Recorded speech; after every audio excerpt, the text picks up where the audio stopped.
வந்து 2 பேரு கொலை பண்ண வந்துட்டாருங்க. பைத்தியக்காரனுங்க போதைய போட்டு கொலை பண்ணி. ஆனா நீங்களே அந்த வீடியோ பார்த்திருப்பீங்க. நியாயமா சொல்லுங்க நீங்களே. இல்ல அந்த வீடியோ கிளிப்ப வந்து நான் எடிட்ல வந்து எல்லாமே ரிமூவ் பண்ணிட்டேன். ஏன்னா அது ஆல்ரெடி பல கான்ட்ரோவர்ஷியல். ஸோ இந்த கான்ட்ரோவர்ஷியல் வேணாமே அப்படின்னு சொல்லிட்டு ரிமூவ் பண்ணிட்டேன். பட் ஈவன் தோ இந்த விஷயத்த நான் மூடி மறைச்சிருக்க முடியும். பட் ஈவன் தோ நான் ஏன் சொல்றேன் அப்படின்னு வந்து பார்த்துட்டிங்கன்னா, ட்ராவல் பண்ற எல்லாருமே பார்த்து பத்திரமா இருங்க. இந்த மாதிரி போதை போட்டவங்க என்ன வேணா பண்ணுவாங்க. என்ன என்ன அவ்வளோதாங்க கொலை பண்ணிட்டான். நான் வந்து ஜாக்கெட் அது சொல்றேன். அந்த ஜாக்கெட் எதனால நழுவி போச்சு? ஜாக்கெட் போட்டிருந்தோம்ல எங்கேயுமே இல்லாம இன்னைக்கு அந்த ஜாக்கெட்டை போட்டிருக்கோம். உண்மையானா அந்த ஜாக்கெட் போட்டிருக்கேன் டிடிஎஃப். அந்த ஜாக்கெட் போட்டுட்டு அவன் என்னை குத்திட்டான். நான் என்ன கேட்டேன்னா அவனை பார்த்து, என்ன உன்ட்டெல்லாம் நாத்து அடிக்குது அப்படின்னா, அவ்வளோதான் என்னடா என்னையவே கேட்குற அப்படின்னு சொல்லிட்டு எடுத்து குத்துனான். பார்த்தா இது இங்கே பவுன்ஸ் ஆகி கையில் வந்து சைடில் வந்து கிழிச்சிருச்சு. நீங்கள் தண்ணியில் இது பண்ணீங்களா? சரி சொட்டு சொட்டுன்னு சொல்ல ரத்தம் தான் ஊற்றுதுன்னு நினச்சிட்டேன் நான். ஐயோ ஆக்சுவலி என்ன ஆச்சு அப்படின்னு சொல்லி தெளிவாக சொல்கிறேங்க. அந்த 2 பேர் யார் நான் ஃபஸ்ட்டு வந்து பார்த்துட்டிங்கன்னா, அண்ணா இங்கே குளிக்கலாமா அப்படின்னு ஒரு அண்ணா இங்கே கிட்ட கேட்டேன். நான் 2 பேர் வெயிட் பண்ணிட்டு இருக்காங்க டிடிஎஃப் அப்படின்னு சொன்னேன்னா, அவங்க கூட வந்து வாட்டர் ஃபால்ஸில் போய் குளி அப்படின்னு சொன்னாங்கல்ல, அவங்க 2 பேர் தான். அதே மாதிரி இந்த பக்கம் கொஞ்சம் பேர் நாங்கள் குளிச்சுட்டு இருந்த இடத்துல வேற கொஞ்சம் லேடிஸ் அண்ணாங்களாம் குளிச்சுட்டு இருந்தாங்களா. சரி அங்கே குளிக்க வேணாம், நம்ம அப்படியே வேற ஏதாவது இடம் இருக்கான்னு சொல்லி சுற்றி போகும்போது அவங்க இருக்கிற இடத்துக்கே தான் போகணும். அப்புறம் ஆனால் நாங்கள் அவங்கள வேற ஒருத்தங்க நினச்சிட்டோம். அதனால தான் டிடிஎஃப் மறுபடியும் சொல்லியிருப்பேன் அங்கே வெயிட் பண்ணிட்டு இருக்காங்க அப்படின்னு சொல்லி. நான் மறந்துட்டேன். அங்கேருந்து இங்கே பார்த்ததும் இங்கேருந்து அங்கே பார்த்ததும் வேற ஆளுங்க நினச்சிட்டேன். அவங்களும் அதே ஆள் தான். கொஞ்சம் நேரம் ஆயிருக்கும். அதுக்கப்புறம் நாங்கள் தண்ணியில் வந்து குளிக்கும் போது நிறைய விஷயம் நடந்துச்சு. அதுக்கப்புறம் வந்து பார்த்துட்டிங்கன்னா எங்களை வந்து டேக்ஸ் கட்ட சொன்னாங்க. அவனுக்கு ஊரா எந்த ஊருன்னு கேட்டாங்க. ஐயோ அது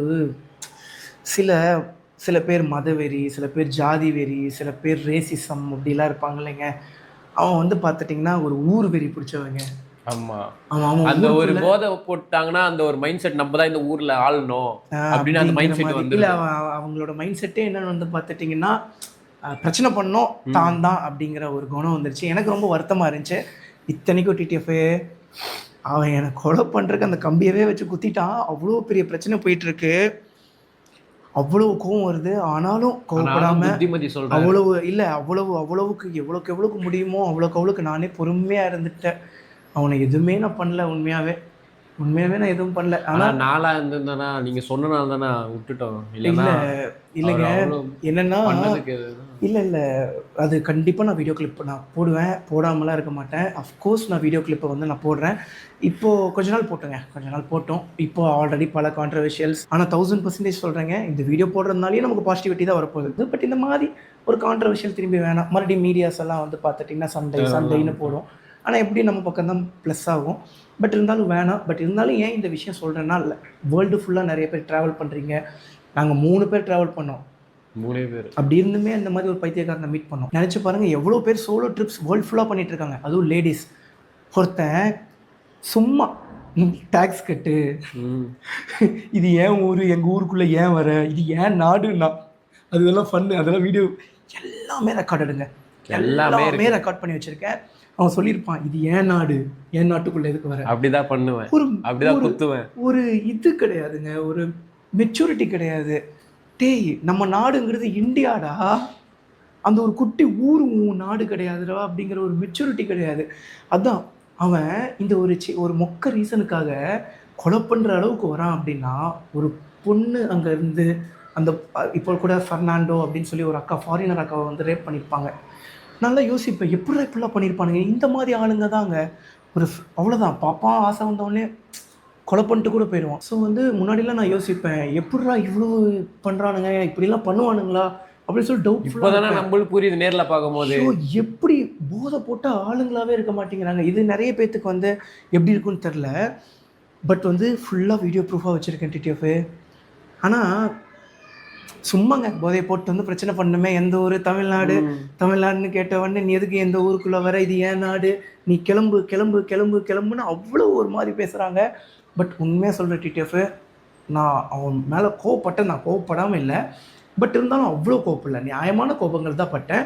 இத்தனைக்கும் அவன் அந்த ஒரு கம்பியை வச்சு என்னை கொலை பண்ண வரான். அப்புறம் என் தற்காப்பு கூட நான் ஒரு குச்சி கூட எடுக்கல.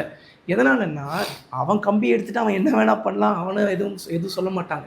நான் என் தற்காப்புக்காக ஜஸ்ட் ஒரு குச்சி எடுத்து நான் வந்து நீட்டிருந்தேன்னா கூட 1000 எடுத்துட்டான் டிடிஎஃப் வாசன் அப்படின்னு இருப்பாங்க. அதனால தான் என்றைக்கு இருந்தாலும் இந்த வீடியோ கிளிப்பை நான் போடுவேன். போடுங்க இப்போ நான் பேசுறேன் இல்லைங்க, இப்போ நான் பேசுறதுனாலயே இதுவே ஒரு கான்ட்ரவர்சியல் ஆகி டாக் ஆஃப் த டவுன் ஆகி திடீர்னு வந்து நியூஸ் சேனல்லாம் போட்டாங்க அப்படிங்கிற பட்சத்தில் வேற வழி இல்லை, அந்த வீடியோ நான் போட்டு தான் ஆகணும். பட் இப்போதைக்கு நான் போடக்கூடாதுன்னு தான் மைண்ட் செட்டில் இருக்கேன். ஸோ அப்படி இருக்கும்போது அந்த கையில் ஒரு குச்சி வச்சுட்டாலே எவ்வளோ பெரிய விஷயம் இருக்கும். அப்படி சப்போஸ் அவன் என்னை அடிச்சிட்டான் டிடிஎஃப், அப்போ நான் திருப்பி அடிச்சிருந்தா அது எவ்வளோ பெரிய விஷயம் இருக்கும். அது ஒரு மாதிரி கஷ்டமாக இருக்குது. என்னடா பண்ண முடியாமல் நிற்கிறாரு, என்னடா இது அப்படிங்கிற மாதிரி இருக்குது. எண்ட் ஆஃப் த டேல நான் என்ன சொல்ல விரும்புகிறேன் அப்படின்னு சொல்லி வந்து பார்த்துட்டிங்கன்னா, ஸோ ட்ராவலர்ஸ் எல்லோரும் பார்த்து பத்திரமா சேஃபாக இருங்க. நான் வந்து பார்த்துட்டிங்கன்னா அந்த பிரச்சனையிலேருந்து எவ்வளோக்கு பொறுமையாக இருக்க முடியுமோ அவ்வளோக்கு பொறுமையாக இருந்தேன். ஒன்றே ஒன்று சொல்லிக்கிறேங்க, சேத்தை நம்ம அடித்தாலும் சரி, சேரு நம்ம மேலே அடித்தாலும் சரி, பாதிப்பு என்னமோ நம்ம மேலே தான். எல்லா இடத்துலையும் ட்ராவல் பண்ணுற எல்லா ட்ராவலர்ஸ்க்கும் நான் என்ன சொல்லிக்கிறேன்னா, ஸோ எங்கே யார் பிரச்சனை பண்ணாலுமே ஒதுங்கி போங்க, அதுதான் நமக்கு நல்லது. அவங்களுக்கும் அதுதான் நல்லது. நமக்கு மட்டும் நல்லதுன்னு நினச்சி போகிறது கிடையாது. ஏன்னா நமக்குன்னு ஒரு லைஃப் இருக்குது. அவங்கள பொறுத்தளவுக்கு காலையிலேருந்து நைட்டு வரைக்கும் குடிக்கணும், நைட்டுலேருந்து காலையில் வரைக்கும் போதை தெளியணும், மறுபடியும் குடிக்கணும், வாழ்க்கையில் அழிஞ்சு நாசமாக போகணும். ஆனால் நமக்கு அப்படி கிடையாது. நம்ம லைஃப்பில் ஒரு உயரத்தை நோக்கி போயிட்டுருக்கோம், நிறைய எக்ஸ்ப்ளோர் பண்ணிகிட்ருக்கோம், நிறைய பீப்புள்ஸை பார்த்துட்ருக்கோம். ஸோ எவ்வளவோ இருக்குது. இப்போ நமக்கு மட்டும் நடக்கிறது இல்லைங்க, இது எவ்வளவோ பேர் சைக்கிள் ரைட்ஸ் பண்ணுறாங்க. எனக்கு தெரிஞ்ச எங்கள் மாமா கூட வந்து பார்த்துட்டிங்கன்னா சைக்கிள் ரைட் பண்ணும்போது ராபரி நடந்திருக்கு. ஸோ இந்த மாதிரி எவ்வளவோ இஷ்யூஸ் இருக்குது. ஸோ எல்லோரும் பார்த்து பத்திரமா சேஃபாக இருங்க. உண்மையாக டிடிஎஃப் சொன்னால் நம்ப மாட்டீங்க, என்னை கொலை பண்ண வந்தவனுக்கே நான் அட்வைஸ் பண்ணி தான் சொல்லிட்டு. ஆமாம், நிஜமாலே அதுதான் உண்மை. ஆனால் அவனுக்கு அந்த போதையில் வந்து புரிஞ்சிருக்காது. ஆனால் அந்த வீடியோவை பார்க்கும்போது அவன் ரொம்ப கில்ட்டாக ஃபீல் பண்ணுவான் கண்டிப்பாக. அந்த நான் பேசின வேர்ட்ஸ்லாம் அவ்வளோ பவர்ஃபுல்லாக இருக்கும். அதெல்லாம் பரவாயில்லைங்க. ஸோ பண்ணுறதெல்லாம் பண்ணிவிட்டு கடைசியில் நாங்களே சரி போய் தொலை, இவங்க கூட சண்டை போட்டு நம்ம என்ன பண்ண போகிறோன்னு கிளம்பும்போது, என்ன போதையை போட்டு எங்ககிட்ட பிரச்சனை பண்ணுறீங்க அது கேட்டால் பாருங்க மனசே மலிச்சிருச்சுங்க. ஆனால் ஃபுல் போதையில் இருந்த அவங்க தள்ளாடி இப்படி பேசுறது எல்லாமே வீடியோ பாருங்க டிடிஎஃப். லாஸ்ட்டாக நாங்கள் போகிற வந்து போதையை போடுறேன் டிடிஎஃப். கண்டிப்பாக இந்த வீடியோ கிளிப்ஸ்லாம் சீக்கிரமாக போடுறேன், எவ்வளோ முடியுமோ. அவசியப்பட்டால் சீக்கிரமாக போடுறேன். அப்படி இல்லை அப்படிங்கிற பட்சத்தில் பொறுமையாக போங்க டிடிஎஃப்.